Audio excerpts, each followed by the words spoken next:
lungsod. Una sa tanan, nalipay kita sa presensya karon sa atong Vice Mayor, Ma'am Helen Kalipusan Alaba, kaysa usab maoy sponsor sa nindot nato nga decoration sa retablo, sa altar, o sa mga mahalon kay mga rusas nga nadinhi karon. Mauban usab ni Ma'am Milet Andoy nga mo usab ang sponsor sa buwat dinhi sa atong mahal nga Birhen.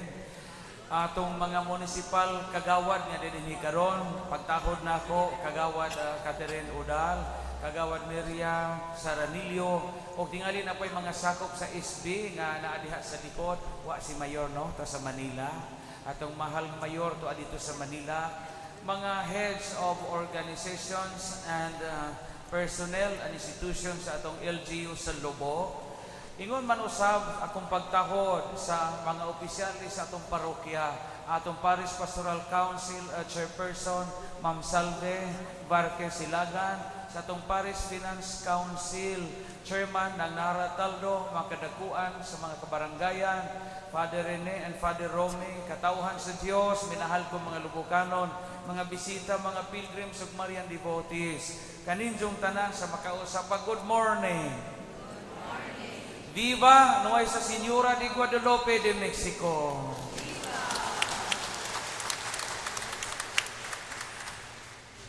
Nabibo o na mura po taga-pista sud sa duha o tulo ka adlaw samtang ang atong mahal nga Birhen sa Guadalupe ni bisita dinhi sa Lobok. Ngano man tungod kay sa tibuok Bohol, Lobok ra gyud ang iyang gibisitahan. Way laing parokya sa Diocese of Tagbilaran ug sa Talibon. Wa gani mo adto sa mga katedral sa Tagbilaran ug sa Talibon, sa Lobok ra gyud. Mao nga dako natong kalipay, dako natong garbo, dako natong pasalamat ug isipon nato kini nga spiritual blessing alang kanatong tanan nga mga Lubukanos. Pakpakan nato ang Dios. Tuguti ko pagpakita paghatod o ginagmay mga pulong, di na ko nitason pag-ayo kay magbutang patag Telma katapusan pagtaklap sa Telma sa mahal nga ni San Juan Diego ngari sa matag-usan nato. Hamubo nga pamalandong sa atong ebanghelyo o sa atong misa panamilit karon. Ang ebanghelyo nga atong gibasa karong adlaw kahisgot kini sa pagduaw ni Santa Maria Birhen sa ingigagaw nga si Santa Isabel. Ikapila man ang misteryo sa kalipay? Ikaduha. Very good. Ikaduha. Lami ra ba kaayo ang atong Guadalupe Rosary, biskay kaayo makatandog sa kasing-kasing. Ngano man gituyo nato ni kini atong basahon kay hingduaw man sad ang bahal nga Birhen sa Guadalupe nato. Unya karon manamilit na siya kay muadto na siya sa Negros Island, Negros Oriental o Negros Occidental. Ato na sa ipahiluna unyang gabi. Pagduaw. Sabi sa Cebuano na ay pagduaw, unya sa Espanyol na ay gitawag og visita. Kanang bisita di man na po nga Bisaya. Kanang pagbisita, that's Spanish. Visita. Unya sa Bohol, unsa may binulanon nga pong o pagduaw. Kasabot pa po mga tiguang ini. Unsa man siya kanang pure nga bulanon nga equivalent o pagduaw. Mga tiguang sama. Pag-anha di kaayo. Ha? Di kaayo. Napay lain. Pagpanumbay. Da lagi. Pagpanumbay, kadungog pa ng mga tiguang, samang ko imusik panumbay. Mo na tradisyonal o kinaraan nga bulanon sa pong sa nga pagduaw. Mamarian ibutang ni sa ilha o seri ang karaang pulong. Pagpanumbay, mo na karaan yung nga binulanon nga pong o pagduaw. Kay baw mo, duha ka klase ang pagduaw. Dunay pagduaw nga maayo, napoy pagduaw o pagpanumbay nga di maayo. Timani ini ha, mga nanimba karon apil po may mga pare, sige ra ba po may panumbay. Apil mi ani Padre Romy, Padre Rene, Padre Pania, timan ini. adunay pagduaw nga di maayo. Unsa may timailhan sa pagduaw nga di maayo kining tulo? Tulo ka mga elemento sa pagduaw nga di o pagpanumbay nga di maayo. Primero, ang pagduaw nga dalang paniid. Kasabot mo paniid? Oh, kanang sa kanabang klase or matang sa pagduaw nga mangispiya. Mabantay mo ana, di man tanang tao nga muanha sa ato nga maayo nagkabubuton. Daghang mo duaw nato nga ning espiya ra na bay. Naniir na ba nagdipapaok imong panty nga gihayhay. Magbantay mo ana, kay maura po na ipangnabi, ipanglibak nila sila ing tao. Maniid na di ba kanunay sudan, di ba kanunay kagasunag kamonggay bisag daghang kagwarta. Maura po na isang ipanglibak nimo. Ati Idir, katawa man ka. Daghang mga tao nga muduaw nato aron lang maniid. Bantay jo na din subay. Kana mga tao nga muduaw aron mangispiya di na maadyo. Ikaduhang elemento sa sagadili maayong pagduaw, kanang pagduaw nga makaot-ot sa imong giduawan. Muna mahitabo ang mga mamista nga di mo uli. Nga kanang kini mo kung mamista ta angay, basta mga pare, kami mga pare angay usara jo kakananan nun ta. Kamantay mo na bisita na tumabot alas 7 pa sa buntag alas 7 sa gabi na gihapon angay bunawag 2x2. Sama ko ni mo uli. Sa ko magipaabot ini. Kanang matang sa pagduaw nga makaot-ot sa tagbahay ba. Ako bitaw nakaamgon ako kining katiguang ako pagkapare unsa sa una man jud labi na jud dito buko sa luon bay kanang kasagaran kanang misahan og baryo usay mga alas 5 sa buntag na may bakauli.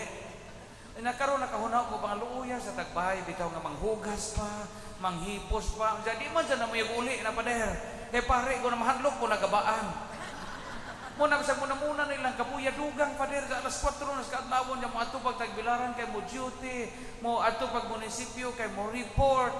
Kana bang mura bag og dugay ka mo uli, magawas ka makaot-ot ka sa resources sa tagbay, makadugang ka sa ilang kakapoy.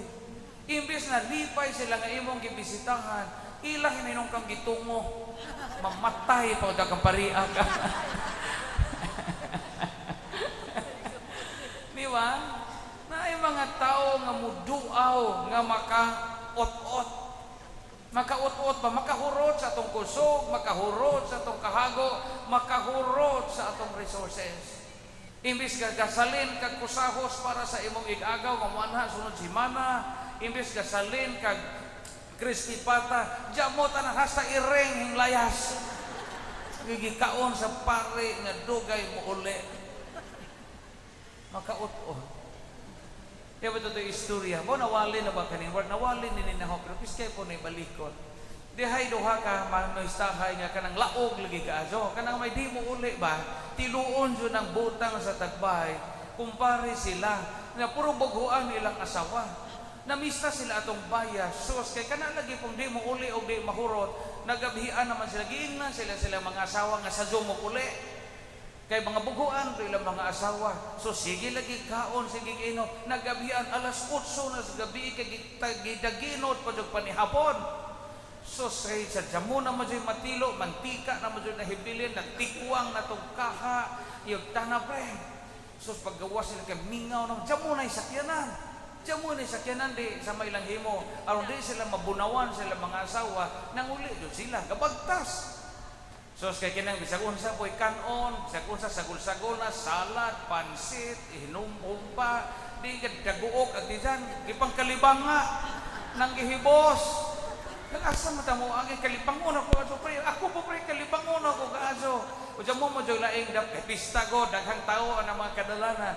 Diyan mo joy laing dapit nga sila makaginhawa, mahiluna sa ilang kalibangon. Dito sila malibang sementeryo. Tungtong sila tagsa sila pantiyon. Ag usa diri sa usa mantion, ag usa po diri sa pikas.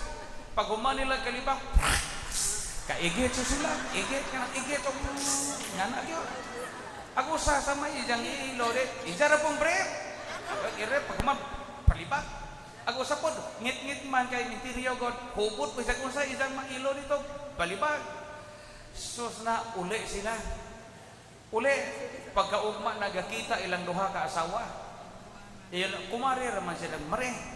Mata ihong gikulata, imong tang gikulata, imong pare. Nang madjijo to gabi, mare, kay nga naman. Pagtanaw na sa gabi, hubog-hubog, rabazor, pagtanaw na ho, diyan mo na may brief. Iyam nang ilog, siyang brief, gabi, ito palibak. Ingo po siyang kumari, maubitaw po imong pare, mare. Pagtanaw na ho, gabi, natinga ko sa ilawom, sa isang brief, dapit sa may sampot, da may marka, forever in my heart. Buwak na itong minatay, ito isang nailo. Kinang buwak, pag minatay na ito forever mo, ito isang giilo na hibilin sa isang brief. Nakaingon siya hinata ko, base. Naay pagduaw nga makautot. Pero ang maayo o piskay nga pagduaw kung magdakag mga panalangin o mga grasya. Maon ang gihimo ni Mama Mary sa Ebanghelyo karon. Hinduaw siya sa ingig-agaw nga si Santa Isabel aron pagsilbi ni Santa Isabel nga buntis ni San Juan nga magbubunyag. Unahin usay giingon dinhi sa Ebanghelyo karon, mipuyo ang mahal nga birhen og pipila ka buwan aron pag-alagad sa ingig-agaw. Nalipay si Santa Isabel. Kaya nga naman gadag maayong balita ang birhen, ikaduha, hinsilbi pagyod siya ni Santa Isabel nga tiguwang nga nanampon. Ang pagduaw sa mahal nga Birhen Maria sa tong lungsod, nakalig-on sa tong pagtuo. Ang pagduaw ni Mama Mary sa tong lungsod sa Lubok, hingsamot sa tong paghigugma nga kitang mga Pilipino, kitang pueblo amante de Maria, a people in love with Mary. Kaya nahigugma na matandaan sa mahal nga Birhen, diha sa iyang titulo, Birhen sa Guadalupe de Extremadura, karon nga iya kitang gibisitahan, murag og naligid pahingsamot og tuyok, og utok kaayo ang pagtuyok sa ligid sa itong pagtuo, tungod sa mahal nga Birhen sa Guadalupe de Mexico nga ni akanato. Salamat mahal nga Birhen sa imong pagduaw kanamo, kansang imong pag-anhi, maoy nakaligon og samot sa among pagtuo. Mga kita ha, umuduaw mo, ayaw mo, duaw nga nagdag paniid, ayaw mo duaw nga makaut-ut sa inyong giduaw, managintang Mama Mary, nga magdakit ang mga blessings. Amen. Diba? No, isa Senyora de Guadalupe.